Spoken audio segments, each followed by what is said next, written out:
Hello అండి, welcome back to my channel. మగవా ఓ మగవా May 19th and 28th episode చూద్దాము. చంటి కన్న కొడుకే అని నిజం తెలుసుకున్నా అది నిజమో కాదో అని మనసు అలజడిగా ఉందని చెప్పి కేశవరావుని గుడికి తీసుకెళ్ళమంటే కేశవరావు చంచలమ్మని గుడికి తీసుకువస్తాడు. కేశవరావు చంచలంతో కార్తీక్ మనకు దూరమైనా మనం చేసుకున్న పుణ్యం వలన పుత్ర శోకం లేకుండా చంటిని మన బిడ్డగా పంపించాడు ఆ పరమశివుడు అంటాడు. చంచలమ్మ, ఏమోనండి, మీరు ఇలా చెప్తుంటే నా మనసు ఆనందంతో పొంగిపోతుంది, కానీ ఎక్కడో ఏదో మూల భయం. అంటే కేశవరావు ఇదంతా దేవుడి లీల అంటాడు. దూరం నుంచి స్వామీజీ హరహర మహాదేవ అనగానే స్వామీజీ దగ్గరికి చంచలమ్మ కేశవరావు వెళ్తారు. చంచలమ్మ, ఏది నిజమో అబద్ధమో తెలుసుకోలేకపోతున్నాను స్వామి, 25 ఏళ్ళు పెంచిన కొడుకును కన్నబిడ్డ కాదు అంటున్నారు, కళ్ళ ముందు కనిపించిన బిడ్డని నా బిడ్డ అంటున్నారు అంటుంది. స్వామీజీ, చూడమ్మా, మనం కేవలం నిమిత్త మాత్రమే, నడిపించేది అంతా పరమశివుడే అంటాడు. శివయ్య ఆజ్ఞ లేకుండానే ఈ నిజం నీ చెవిని పడిందంటావా చంచలమ్మ అంటాడు స్వామీజీ. అంటే ఇది నిజమేనా స్వామి, నిజంగా చంటి నా సొంత బిడ్డ అంటారా అంటుంది. స్వామీజీ, ఆ పరమశివుడు ఎవరికైనా దారి చూపిస్తాడే తప్ప ఎవరిని వేలు పెట్టుకుని నడిపించడు. నడవలసింది నువ్వు, నిజం తెలుసుకోవాల్సింది నువ్వు, నిజాలు తెలుసుకుని సరైన నిర్ణయాలు తీసుకోవాల్సింది నువ్వేనమ్మా అంటాడు స్వామీజీ. స్వామీజీ అలా చెప్పగానే చంచలమ్మ అక్కడి నుంచి వెళ్ళిపోతుంది. స్వామీజీ కేశవతో, కేశవ, 25 ఏళ్ల కొడుకు తిరిగి వచ్చాడని సంబరపడుతున్నావా అంటాడు. కేశవ, అంతేగా స్వామి అంటాడు. స్వామీజీ, అసలు కథ ఇప్పుడే మొదలవబోతుంది. ఆ పరమశివుడు ఆడించే ఆట ఎంత విచిత్రంగా ఉండబోతుందో చూడండి అంటాడు. కేశవరావు, అసలు ఏం జరగబోతుంది స్వామి అంటే, స్వామీజీ అంతా శంకరుడు లీల అంటాడు. బస వచ్చి చంచలమ్మతో, అమ్మ సత్యవతి గారు మీకోసం వచ్చారు, మీరు పొలం దగ్గర ఉన్నాను అని చెప్పాను అనగానే చంచలమ్మ పొలం దగ్గరికి కారు వేసుకుని బయలుదేరుతుంది. చంచలమ్మ ఒకటే వెళ్తుంటే స్వామీజీ దగ్గర నుండి కేశవరావు వచ్చి, ఏంటి బసవ, అమ్మగారు ఎక్కడికి వెళ్తున్నారని అడుగుతాడు. బసవ, అయ్యా, మన ఇంటికి సత్యవతి గారు అమ్మగారికి ఏదో విషయం చెప్పాలని వచ్చారు అని చెప్తాడు. చంచలమ్మ వెనకాలే కేశవరావు కూడా బండి వేసుకుని వెళ్తాడు.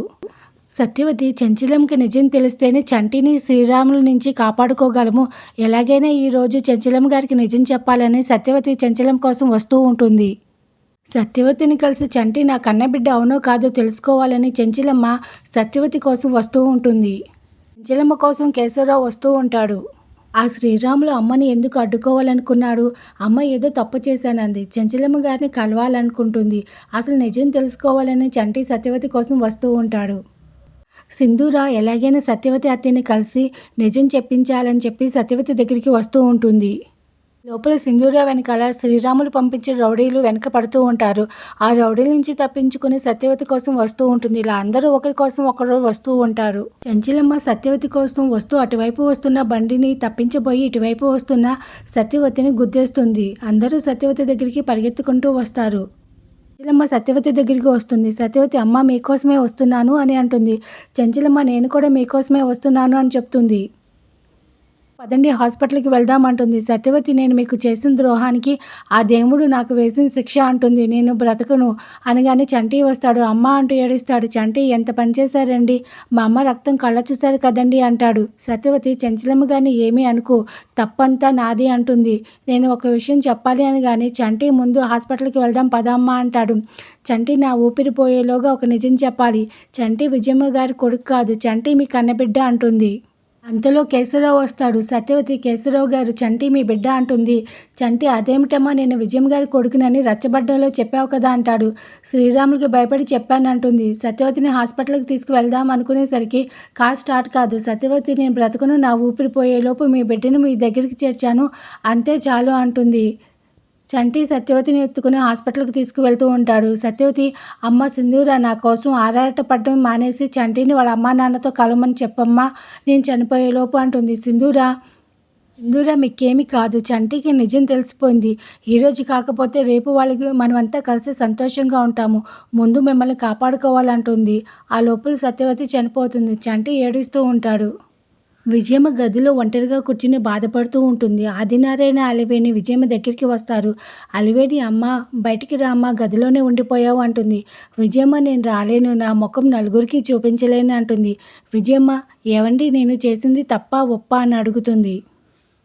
ఆదినారాయణ, నువ్వు చేసింది తప్పా ఒప్పా అని నేను ఆలోచించను, నీ భర్తగా నువ్వు ఏం చేసినా నేను ఎప్పుడూ నీకు తోడుగా నిలబడతాను, ఇక మీ నాన్న విషయం అంటావా? ఆయన చేసిన పని నేను కూడా సమర్థించలేను. చెంచలమ్మ అంటే నీకెంత ఇష్టమో నాకు తెలుసు. మీ స్నేహం నాకు తెలుసు. కానీ మీ ఇద్దరి మధ్య ఏం జరిగిందో నాకు తెలీదు. నువ్వు చెంచలమ్మను శత్రువుగా చూసావు. అందుకే నేను కూడా వాళ్ళని శత్రువులుగానే చూశాను అంటాడు. విజయమ్మ, మా నాన్న చేసిన ద్రోహాన్ని క్షమించలేకపోయాను. కార్తీక్ నన్ను అమ్మ అని పిలిచినప్పుడు నా మనసులో ఏదో బంధం ఉంది అనిపించినా వాడు చెంచలమ్మ కొడుకు అని దూరం పెట్టాను. చివరికి నా చేతులతో నా కన్నబిడ్డను ప్రాణం తీశాను. లేడు అన్న కొడుకు వచ్చాడు అని చంటిని అందరికీ పరిచయం చేశాను. నా శత్రువు కొడుకుని ఇన్ని రోజులు మహారాజులా చూశాను. బిట్టపోయిన బాధను 25 ఏళ్ళైనా భరించాను. కానీ ఆ చెంచలమ్మ కొడుకుని నా బిడ్డని మోసపోయానన్న బాధను మాత్రం అసలు తట్టుకోలేకపోయాను. అందుకే మా నాన్న చావుకి నేనే కారణమయ్యాను అంటుంది. ఆదినారాయణ, ఈరోజు విజయం వాళ్ళది కావచ్చు, కానీ వాళ్ళ మీద విజయం సాధించే అవకాశం తప్పకుండా వస్తుంది అంటాడు. చంటి సత్యవతికి అంత్యక్రియలు చేస్తూ ఉంటాడు. భవతి వాళ్ళు కూర్చుని ఆస్తి ఇల్లు మనది అనుకున్నాం, ఇప్పుడు అంతా సింధూర చంటికి వెళ్ళిపోతున్నాయి అంటారు. భవతి, సత్యవతిని లేపేస్తాను అన్నావు, ఏం చేసావు అంటుంది. రవిబాబు, నేను చంపేద్దామనే వెళ్ళాను, ఈ లోపల ఇలా జరిగింది, నేనేం చేయను అంటాడు.